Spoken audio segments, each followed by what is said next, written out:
Les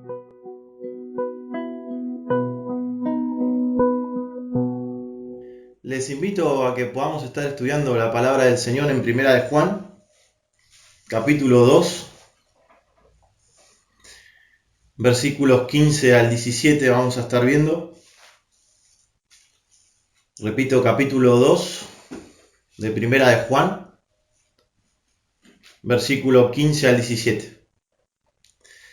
Mientras ustedes los van buscando, es importante comprender que Juan escribe esta carta con el propósito de afirmar a los creyentes en su fe y que aquellos que no son creyentes puedan identificar esto y arrepentirse y creer. Y esto es algo continuo que podemos ver si leemos la carta que Juan hace momento a momento con sus escritores. Juan escribía a personas creyentes que disfrutaban de su comunión con el Señor y también de su comunión con los hermanos en la fe.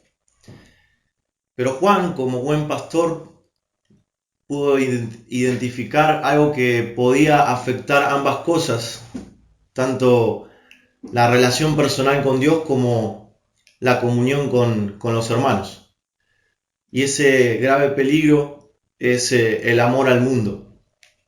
Ahora me ponía a pensar mientras estudiaba este pasaje en que hoy día vivimos en un mundo globalizado que pareciera que a cada segundo se están inventando nuevas formas de entretenimiento para promover el placer, tanto para hombres y mujeres de todas las edades.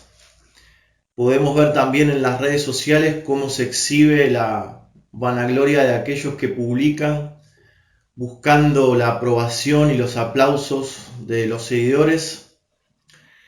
Las empresas que invierten dinero, millones de dólares para generar en los consumidores ese deseo insaciable por consumir y consumir. Los medios de comunicación que son formadores de ideas y que forman ideologías contrarias a la voluntad de Dios. En fin, vemos todo a nuestro alrededor, todo un sistema preparado para rebelarse en contra de Dios y promover al hombre vivir independientemente a Dios. Es decir, un sistema de este mundo caído que trata de cubrir todas las necesidades humanas sin tomar en cuenta a Dios. Podríamos decir que la vida que este mundo ofrece se opone al primer y al segundo mandamiento, más importante, que tiene que ver con el amor que Dios demanda y que es el resumen de toda la ley, como dijo el Señor Jesucristo, ¿no? Amarás al Señor tu Dios con todo tu corazón, con toda tu alma, con toda tu mente, y amarás a tu prójimo como a ti mismo. Todo este sistema se opone a estos dos mandamientos. Entonces hoy deberíamos preguntarnos, a la luz de lo que nos enseña este pasaje, bueno, ¿qué dice Dios acerca de esto? ¿Qué dice la Biblia? ¿Qué debe hacer el cristiano que vive en este mundo? Bueno, los tiempos de Juan, los tiempos que escribe Juan, no eran muy distintos a los que vivimos hoy en día. Estudiando el contexto de lo que estaba pasando, vemos también que los hermanos de aquel tiempo estaban siendo confundidos por filosofías de este mundo. En ese momento había falsos maestros que se basaban en, por ejemplo, la enseñanza de que la materia era mala y que solo el espíritu era bueno, y llegaban a la conclusión de que el pecado que uno comete en el cuerpo no afecta al espíritu. Y algunos llegaban hasta, por esta enseñanza, hasta negar la existencia del pecado, y otros llegaban a tener un desenfreno total de inmoralidad. Bueno, ¿por qué? Porque ellos creían que se puede estar bien con el mundo, amar al mundo, amar las cosas que este mundo ofrece, servirte de ellas, disfrutarlas y a la vez que tu espíritu esté bien, es decir, que puedas estar a cuentas con Dios. Pero Juan va a dejar bien en claro, al escribir la carta y en particular en este pasaje que vamos a estudiar, que esto es incompatible y qué debe hacer el cristiano. Vamos a leer una fuerte exhortación que Juan hace a los creyentes de aquel tiempo, pero que también es para nuestros días. Juan le dice, no amen al mundo ni las cosas que este mundo ofrece. Y la verdad que él nos enseña a través de esta carta y a través de este pasaje es que el cristiano no debe amar al mundo ni las cosas que el mundo le ofrece. Pero vamos ahí al pasaje, a 1 de Juan, capítulo 2, versículo 15, dice, no améis al mundo ni las cosas que están en el mundo. Si alguno ama al mundo, el amor del Padre no está en él. Porque todo lo que hay en el mundo, los deseos de la carne, los deseos de los ojos y la vanagloria de la vida, no provienen del Padre, sino del mundo. Y el mundo pasa y sus deseos, pero el que hace la voluntad de Dios permanece para siempre. Vamos a ver primero en el versículo 15, hay un mandamiento para los creyentes. El segundo punto a ver hoy es también en el versículo 15, que el amor al mundo es incompatible con el amor a Dios. Luego Juan, a partir del versículo 16, vemos que hay razones por las cuales no debemos amar al mundo. Y por último, Juan hace un contraste entre los que aman al mundo y los que aman a Dios, versículo 17. Pero vamos a arrancar con el primer punto. ¿Cuál es el mandamiento para el creyente? Bueno, ahí dice versículo 15, no améis al mundo ni las cosas que están en el mundo. ¿Por qué decimos que Juan comienza con un mandato? Bueno, es un mandato en forma negativa, no amen, dice. ¿Y a quién les está hablando Juan? Bueno, recordemos que si leemos la carta, Juan habla a hijitos, dice amados, constantemente se está refiriendo a quienes leen la carta de esta manera. Bueno, Juan está hablando a creyentes, a sus hijos espirituales, y les está diciendo otra vez, no amen a este mundo ni las cosas que este mundo ofrece. Y ese verbo amar está escrito en el modo imperativo. Cuando encontramos un verbo escrito de esta manera, con este modo, nos está hablando de un mandamiento, algo que debe ser obedecido. Es decir, aquí Juan nos está dando una opción. No nos está diciendo, hijitos, consideren no amar al mundo, no es algo que no le conviene, no es una buena opción. No, Juan está siendo fuerte ahí, es una exhortación fuerte, no amen a este mundo ni las cosas que este mundo ofrece. Pero vamos a profundizar y entender qué es amar al mundo. Ese verbo amar es mostrar afecto, mostrar devoción, deleitarse. Alguien lo definió como amar sobre la base del valor concedido a lo que se ama. Amar sobre la base del valor concedido a lo que se ama. En otras palabras, yo le pongo un valor muy importante a algo, lo considero algo como muy valioso y le muestro mi afecto, toda mi devoción a eso. Hay un ejemplo claro en las Escrituras, en el Evangelio de San Juan, capítulo 12, versículo 43, utiliza la misma palabra Juan. Versículos 42 y 43 dice, sin embargo, muchos aún de los gobernantes creyeron en él, en Jesucristo, pero por causa de los fariseos no lo confesaban para no ser expulsados de la sinagoga. Y fíjense lo que dice el versículo 43, porque amaban más el reconocimiento de los hombres, ahí está la palabra, amaban, más el reconocimiento de los hombres que el reconocimiento de Dios. Estos hombres no confesaban haber creído en Cristo porque le ponían un mayor valor el ser reconocidos y aceptados por los hombres que el reconocimiento y la aceptación del Señor. Sin dudas, todos nosotros alguna vez nos hemos fascinado o hemos mostrado afecto y devoción por algo o por alguien, por un auto, por una casa, le pusimos valor a eso y llegamos al punto de deleitarnos en esa posesión, en esas cosas. Entonces entendemos a qué se está refiriendo Juan, pero más específicamente a qué se refiere Juan con la palabra mundo. Si ustedes pudieron estar atentos a cuando recién leíamos, vemos que Juan repite esta palabra 6 veces, es decir, nos quiere dejar un mensaje, un énfasis ahí, con la palabra mundo. Cuando Juan habla de la palabra mundo y las cosas de este mundo, se está refiriendo a un sistema, al sistema de este mundo. Es decir, personas que de forma organizada, que constituyen este mundo, cuyos valores, creencias y costumbres están en contraste y rebeldía a Dios. Repito, Cuando hablamos de sistemas de este mundo, son personas que de forma organizada constituyen el mundo y cuyos valores, creencias y costumbres están en contraste y rebeldía a Dios. Hay un ejemplo muy claro en la palabra del Señor. En Génesis capítulo 11, para los que anotan, ahí nos habla de la Torre de Babel. Es la humanidad organizada en rebelión contra Dios. Si notamos que en el capítulo 1, versículo 28, Dios ordena al hombre y a la mujer multiplicarse y llenar la tierra. Pero luego vemos que mientras avanza la historia de la humanidad, el hombre cae en capítulo 3 de Génesis y desde ahí todo va empeorando. Y llegamos al capítulo 11 de Génesis y vemos que ahí se nos habla de la historia de que se quiere construir una torre muy alta que llegaría hasta los cielos. Ese era el deseo de los hombres. Y ahí se nos cuenta la historia de la Torre de Babel. Y dice así el capítulo 11. Dice, toda la tierra hablaba la misma lengua y las mismas palabras.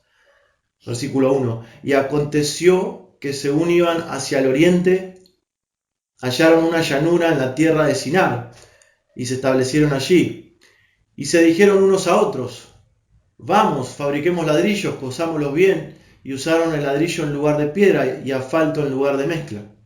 Y dijeron, vamos, edifiquémonos una ciudad, una torre cuya cúspide llega hasta los cielos, y hagámonos un nombre famoso, para que no seamos dispersados sobre la faz de toda la tierra.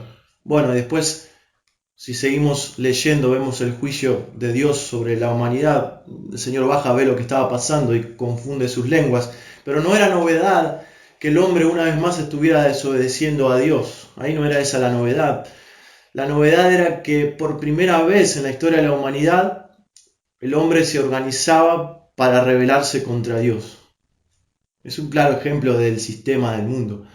Ahora, llevemos esto a nuestros días y podríamos decir que la Torre de Babel de la actualidad la podemos ver, por ejemplo, en la organización de hombres y mujeres para producir toda una industria del cine que va con valores, creencias y costumbres que van en contra de lo que Dios nos enseña en su palabra.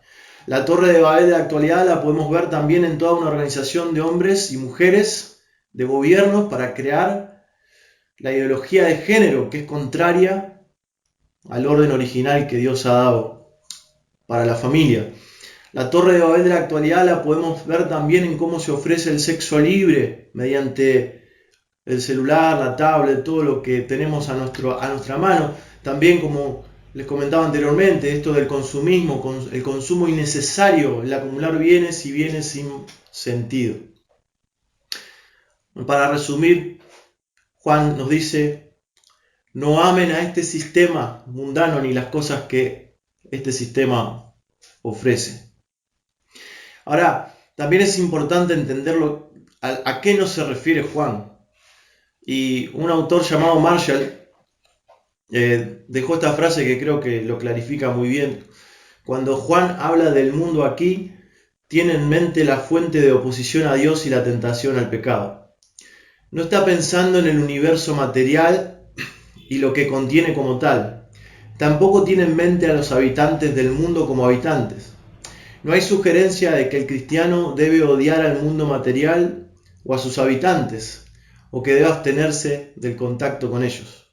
Claro, Juan aquí nos está haciendo un llamado, no está haciendo un llamado a ser antisistemas o a irnos a vivir a la selva o a la montaña, lejos de este mundo corrompido. No, esa no es la idea de Juan, porque el cristiano vive en este mundo, aunque no somos de este mundo, e incluso Dios nos da la capacidad de disfrutar de las cosas de este mundo, las cosas materiales, por ejemplo el dinero, que es fruto de nuestro trabajo.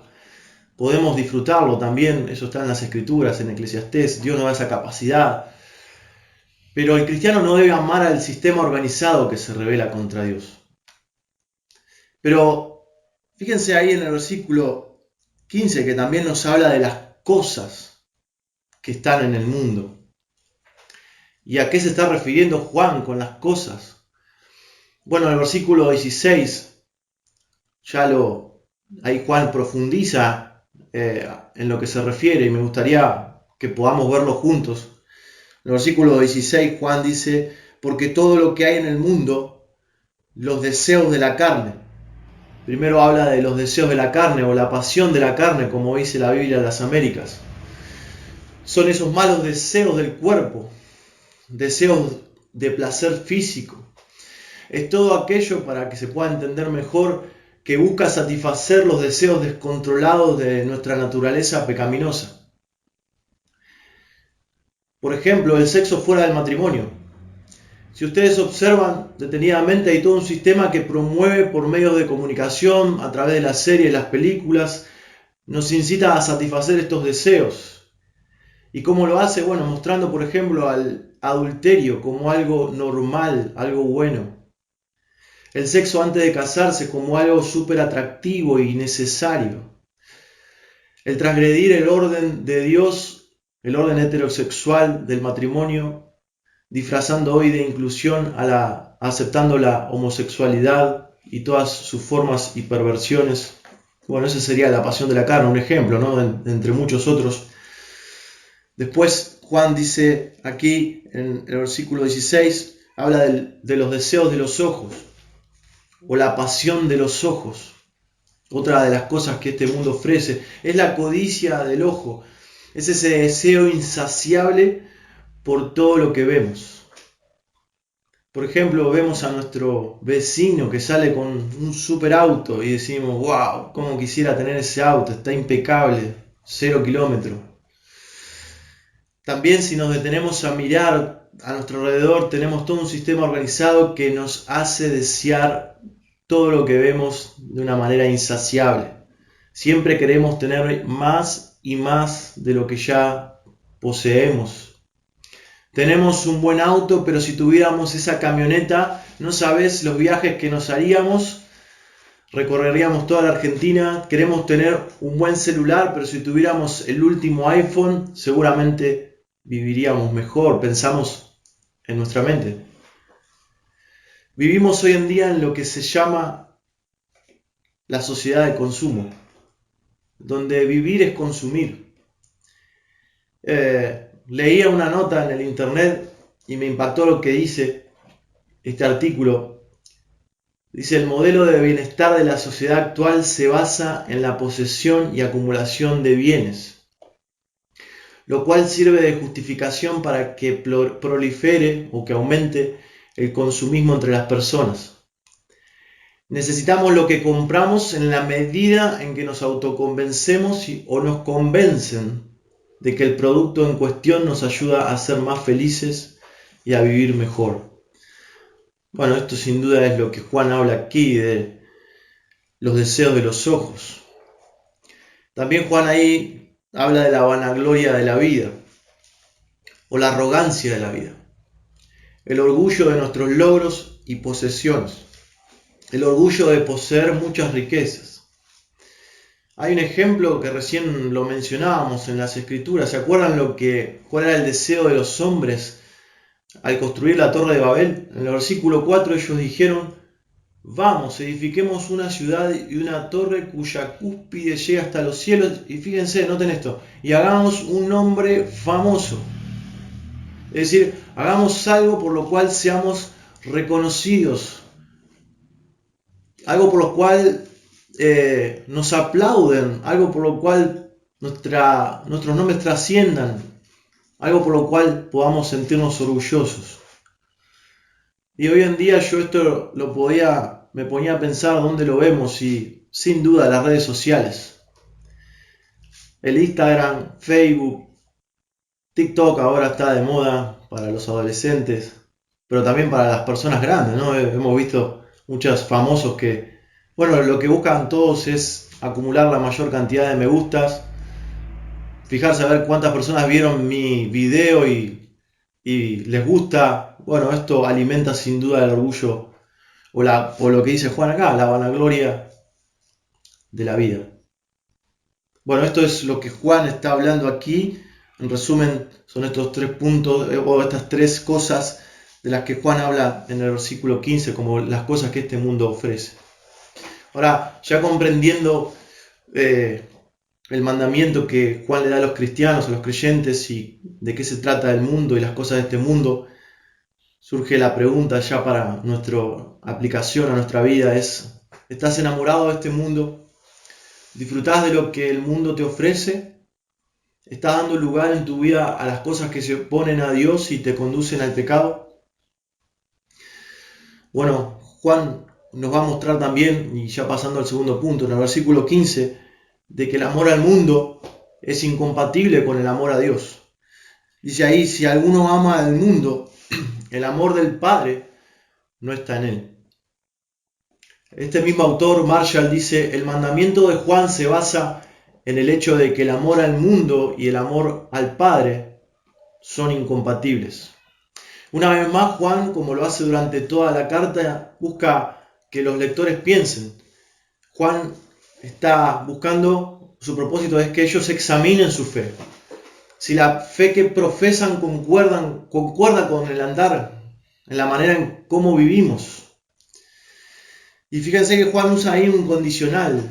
Es decir, él está diciendo, si sucede esto, entonces concluye, está sucediendo esto, afirma una cosa. Es decir, es como un médico que evalúa los síntomas y le da al paciente un diagnóstico. Si el amor al mundo es algo constante en la vida de una persona y disfruta y tiene devoción y afecto por las cosas que este mundo ofrece, la pasión de la carne, la pasión de los ojos y la arrogancia de la vida, entonces concluye, el amor del Padre no está en él. ¿Y qué es el amor del Padre? Bueno, Juan 3:16 dice, porque de tal manera amó Dios al mundo, que ha dado a su Hijo unigénito, para que todo aquel que en él cree no se pierda, mas tenga vida eterna. Romanos 5:8 dice, pero Dios demuestra su amor, ahí está el amor, para con nosotros, en que siendo aún pecadores, Cristo murió por nosotros. Cuando Juan habla del amor del Padre, se refiere sin dudas al amor demostrado por Dios en la cruz en favor de los pecadores. Siendo viles pecadores, el Padre decide dar la vida de su único Hijo para rescatarnos de nuestra condenación eterna. Y ese amor es derramado en nuestros corazones en el momento de nuestra salvación, el día en que reconocemos nuestro estado de perdición y ponemos nuestra fe en aquel que solo puede salvarnos, en Jesucristo. Entonces, lo que Juan está diciendo acá es, si amas al mundo, no has experimentado el amor del Padre en tu vida. Bueno, en otras palabras, no sos creyente. Podés creer que lo sos, pero si tu vida se conduce de esta manera y amás al mundo, bueno, eso es una evidencia de que no sos un creyente. No hay grises, o estás de un lado o estás del otro. Ahora, no estoy hablando de aquellos que luchan con las cosas que este mundo ofrece. El mismo Señor Jesucristo fue tentado cuando estuvo aquí en la tierra por el diablo en el desierto con estas mismas cosas. Si ustedes recuerdan el pasaje de la tentación, a diferencia de nosotros, Jesucristo no cayó. Pero nosotros sí somos tentados por estas cosas y muchas veces caemos, luchamos, el cristiano lucha, pero abogado tenemos, como dice también esta carta, a Jesucristo. Pero sí les habla aquí Juan a aquellos que no les importa agradar a Dios y que aman a este mundo, lo que este mundo ofrece, que no luchan, que están cómodos, es decir, que son amigos de este mundo. Santiago capítulo 4, versículo 4 le dice la misma idea: oh almas adúlteras, ¿no sabéis que la amistad del mundo es enemistad hacia Dios? Por tanto, el que quiere ser amigo del mundo se constituye enemigo de Dios. Hermanos, vivimos en un mundo que practica la filosofía hedonista, una filosofía que está hace mucho tiempo, pero que hoy día sigue vigente. El hedonismo es la búsqueda insaciable del placer. Es una corriente de pensamiento que nos dice que la búsqueda del placer es el mayor bien. Ahora, Dios creó el placer, no el diablo. Y el hombre puede disfrutar del placer. Pero el problema es que a partir de la caída esto se pervirtió. Y Nada de lo creado puede satisfacer al hombre como solo Dios puede satisfacer. El hombre lo pervirtió porque hoy ama más lo creado, ama más los deleites que a Dios. Un pastor decía: el mundo es un sistema que me lleva a buscar la felicidad, el placer, el bien último en las cosas creadas y no en el Creador. Cuando sustituyo el amor del Padre por el amor al mundo, he hecho un ídolo. Y Dios demanda una lealtad absoluta, que le amemos solo a Él. Y como también Santiago dice, Él nos da la gracia, Él nos ayuda a que podamos lograr hacer esto. Pero no podemos servir a dos señores. No podemos, por un lado, amar al mundo y amar a Dios. Esto es incompatible. Ahora, hay dos posibilidades. O sos creyente y estás luchando con esto, y aquí hay un llamado a que si estás cayendo en esto, si estás luchando y si, has caído, que te arrepientas y vayas al Señor, que busques ayuda en otros hermanos. O amás al mundo y Dios no te importa, ese es el otro lado. Y aquí el llamado bíblico también es que si identificás que estás en esta condición, te arrepientas y creas en Jesucristo. Si avanzamos ya, para ir avanzando, el tercer punto son las razones por las que no debemos amar al mundo. Versículo 16, dice Juan: porque todo lo que hay en el mundo, los deseos de la carne, los deseos de los ojos y la vanagloria de la vida, no proviene del Padre, sino del mundo. La primera razón por la cual el cristiano no debe amar las cosas de este mundo es que las cosas de este mundo no provienen de Dios. Juan nos enseña que el origen de todas estas cosas que el mundo nos ofrece no es Dios, sino que son originadas por este sistema que tiene sabiduría diabólica. También en esta misma carta, más adelante, en el capítulo 5, 1 Juan 5, 19, se nos dice que el mundo que nos rodea está controlado por el maligno. El mundo se opone a Dios y Satanás también, porque Él es el que orquesta este mundo. Él es el príncipe de este mundo. Eso lo podemos ver también en Juan 12:31. Es decir, Él gobierna, pero no gobierna del todo o completamente este mundo. Dios sigue siendo soberano. Pero sí significa que Dios en su infinita sabiduría ha permitido que Satanás opere en este mundo dentro de límites, los límites que Él le ha puesto.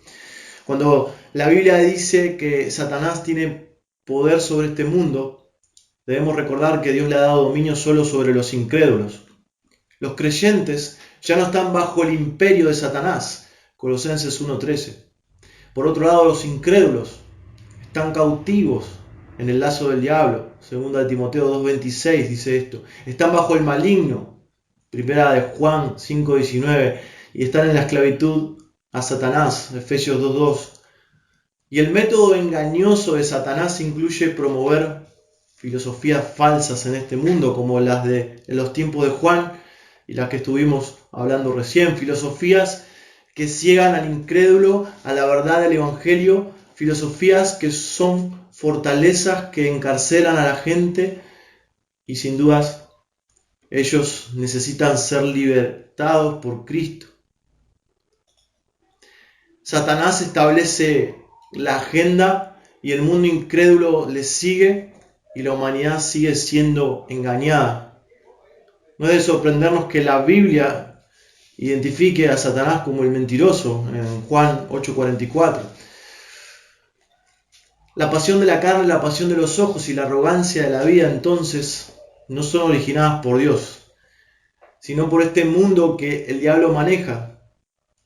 Este mundo que él lo maneja dentro de sus límites, y los incrédulos son esclavos de la naturaleza pecaminosa y por la cual se dejan engañar por las mentiras de Satanás. Entonces, cristianos, ¿por qué no debemos amar a este mundo? Bueno, porque esto no proviene de nuestro Padre Celestial. Y porque hemos sido por su gracia librados de las garras del diablo. Y hoy podemos, por su gracia, tenemos el poder por Cristo de vencer al maligno. No porque seamos mejores ahora, sino porque Jesucristo nos da el poder para hacerlo. Cristianos, hermanos, debemos comprender que el mundo es enemigo nuestro, porque se opone a Dios, es decir, se opone a la verdad revelada por Dios en su palabra, a lo que Dios manda en su palabra para que nosotros vivamos, a los propósitos que Él tiene para nuestra vida. Entonces, si sos un verdadero creyente, deberías comprender esto, y el solo hecho de saber que el mundo se opone al Dios que amás y seguís y servís debería ser razón suficiente para no amar al mundo. Ahora hay una segunda razón que nos deja Juan también ahí en el versículo 17. Dice, y el mundo pasa y sus deseos. Bueno, todas las cosas que este mundo ofrece son pasajeras, esa es la segunda razón. ¿Y qué significa eso? Bueno, en Romanos capítulo 8, versículos 18 al 22 se nos indica que a causa del pecado este mundo se encuentra en un proceso continuo de destrucción. Y el mundo y las cosas de este mundo entonces tienen fecha de vencimiento, van a dejar de existir. La misma idea en 1 Corintios 7:31, y los que aprovechan el mundo como si lo aprovecharan plenamente, porque la apariencia de este mundo es pasajera. Entonces, les pregunto y me pregunto, si esto tiene fecha de vencimiento, si va a dejar de existir, ¿en qué deberíamos gastar todo nuestro tiempo? ¿En qué deberíamos gastar o poner todos nuestros mejores años de salud, de fuerzas? ¿En los placeres y distracciones pasajeros que ofrece este mundo o en lo que tiene valor eterno? El Señor Jesucristo le decía a sus discípulos en Mateo 6, no acumulen para sí tesoros en la tierra donde la polilla y la rumbe destruyen y donde ladrones penetran y roban, sino acumulen tesoros en los cielos donde ni la polilla ni la rumbe destruyen y donde ladrones no penetran ni roban, porque donde esté tu tesoro, allí estará tu corazón. Ya para terminar el último punto, Juan hace también un contraste entre los que aman al mundo y los que aman a Dios. Versículo 17 dice, y el mundo pasa y también sus pasiones, pero el que hace la voluntad de Dios permanece para siempre. Juan hace un contraste entre el mundo, las cosas de este mundo y los que hacen la voluntad de Dios. Por un lado, el mundo y sus pasiones, como vimos recién, son pasajeras, pero ahí dice, el que hace la voluntad de Dios permanece para siempre. Y la pregunta es, ¿quiénes son los que hacen la voluntad de Dios? Bueno, son los cristianos, los creyentes. Por la gracia de Dios, a partir de nuestra salvación, el cristiano puede vencer el pecado. Es libre del maligno, de Satanás, y tiene el poder ahora para obedecer a Dios por medio de Cristo. Eso significa que puede hacer la voluntad de Dios. ¿Y por qué los que hacen la voluntad de Dios permanecen para siempre? Bueno, porque la voluntad de Dios es la que permanece para siempre. La voluntad de Dios es la que está revelada a los hombres por medio de la palabra de Dios. En 1 de Pedro, capítulo 1, 24 al 25, dice, toda carne es como la hierba y toda su gloria como la flor de la hierba. Sécase la hierba, cáese la flor, mas la palabra del Señor permanece para siempre. Todo va a pasar, cielo, tierra, el mundo, y lo que este mundo ofrece va a pasar, pero lo que será permanente e inmutable es la voluntad del Señor. Y qué hermosa verdad, qué hermoso ánimo que nos deja esta palabra, que los que hacen la voluntad de Dios, los que hacemos la voluntad de Dios, permaneceremos para siempre. ¿Y cómo lo vemos esto en la práctica? Bueno, Dios ha prometido a aquellos que se arrepienten de sus pecados y creen en el sacrificio de Jesucristo en su favor, Él ha prometido la vida eterna. Los hijos de Dios ya disfrutamos de ser parte del pueblo de Dios, de una nueva vida hemos sido resucitados a una nueva vida. Los cristianos ahora tenemos la hermosa esperanza de pertenecer al pueblo de Dios para siempre y de disfrutar del verdadero deleite en la presencia de Dios por toda la eternidad. Y en contraste a aquellos que rehúsan creer, aquellos que no creen en Cristo, los que aman este mundo y están condenados entonces a una perdición eterna, y al igual que el sistema de este mundo, van hacia la destrucción. Conclusión entonces, a la luz de lo que Juan nos ha enseñado, la pregunta que surge es, como decía un viejo conductor, los más viejos se acordarán, ¿de qué lado estás? ¿De qué lado estás? No hay grises.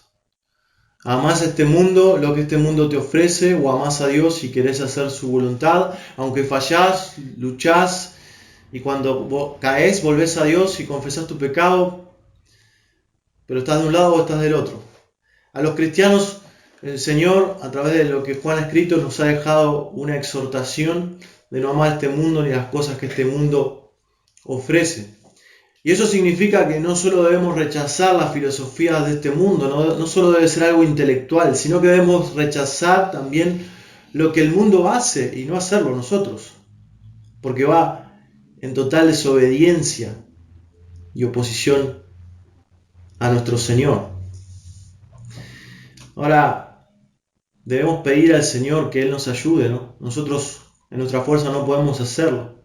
Como dice esa canción que se canta hoy día, enséñanos a obedecer tu voz, renueva nuestra mente y nuestro corazón para vivir en tus propósitos, con tu palabra, Señor. ¿Y cómo puede el cristiano evitar amar al mundo y rechazar lo que este mundo hace?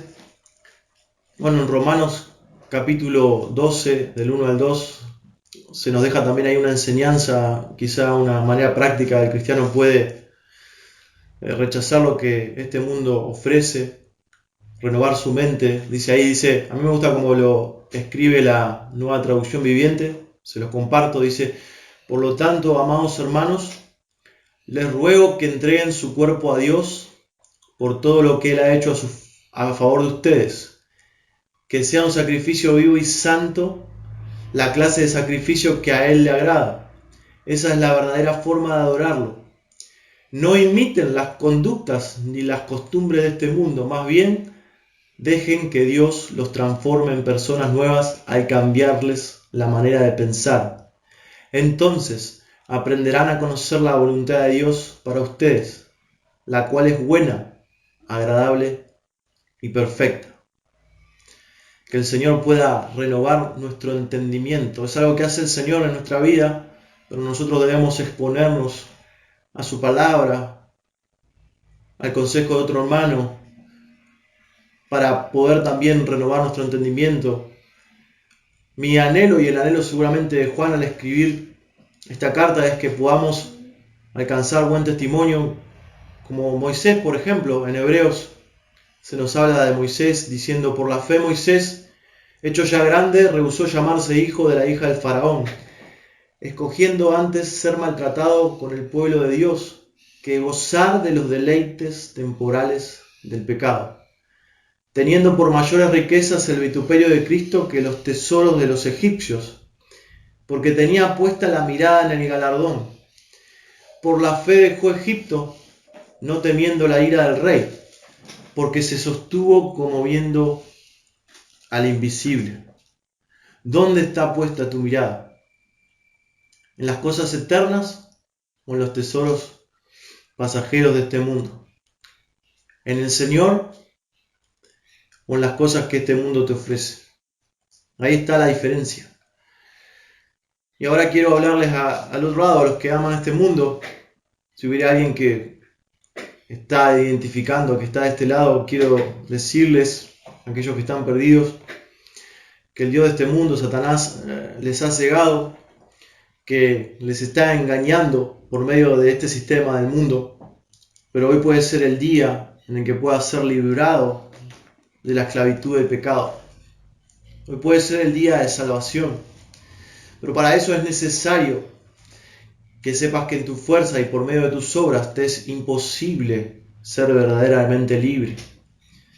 Pero la Biblia enseña que los que conocen la verdad son aquellos que son verdaderamente librados. Y la verdad es aquella que ha sido anunciada desde el comienzo, como dice también Primera de Juan al principio de la carta. ¿Y cuál es esa verdad? Bueno, que Jesús, Dios hecho hombre, ha vivido la vida perfecta que ni vos ni yo podíamos vivir. Y que fue el perfecto sacrificio para satisfacer las demandas de Dios por nuestros pecados. Por nuestros pecados debemos ser condenados. Pero Dios ha dado la vida de su Hijo para que Él ocupara nuestro lugar, para que Él sea castigado. El castigo que debíamos sufrir nosotros lo llevó Él en sus espaldas. Toda la ira de Dios fue derramada sobre la vida de Jesucristo en la cruz. Y Él murió pagando la deuda del pecador, y hoy te animo a que, como dice la Biblia, puedas arrepentirte de tus pecados y puedas poner tu confianza en Cristo, el único que puede librarte de esta condenación eterna y de la perdición. Te rogamos y anhelamos esto, seguramente también todos los que sirven acá, que puedas meditar si esta es tu situación hoy y que puedas arrepentirte y creer. Oramos. Señor, te damos gracias por tu palabra, gracias por que en tu palabra realmente encontramos la verdad entre tanta incertidumbre que hay en el mundo de hoy, entre tantas mentiras y filosofías huecas que intentan engañarnos, Señor, y podemos nosotros como tus hijos refugiarnos en tu verdad, poder renovar nuestro entendimiento. Hemos sido librados también por esa verdad y hoy podemos, Señor, vivir una vida plena, disfrutando de una comunión contigo y con nuestros hermanos, por lo que Cristo ha hecho en nuestro favor. Te rogamos que nos cuides de ese grave peligro de amar este mundo, Señor, y de desviar nuestra mirada, Señor, de ti, Señor, y de todo lo que tú nos muestras en la palabra, Señor, para nuestras vidas. Señor, guárdanos de amar este mundo y ayúdanos a obedecerte, Señor, a escuchar tu voz. Ayúdanos a examinar cómo nos conducimos en el día a día, Señor, y santifícanos, Señor. Te damos gracias, Señor, por cada una de las vidas que está aquí. Gracias porque tú también estás guiando este proyecto, Señor, y te rogamos para que muchas más personas puedan comprender el Evangelio, Señor, y puedan arrepentirse y puedan creer en Jesucristo. Te damos gracias, Señor, en el nombre de Cristo Jesús. Amén.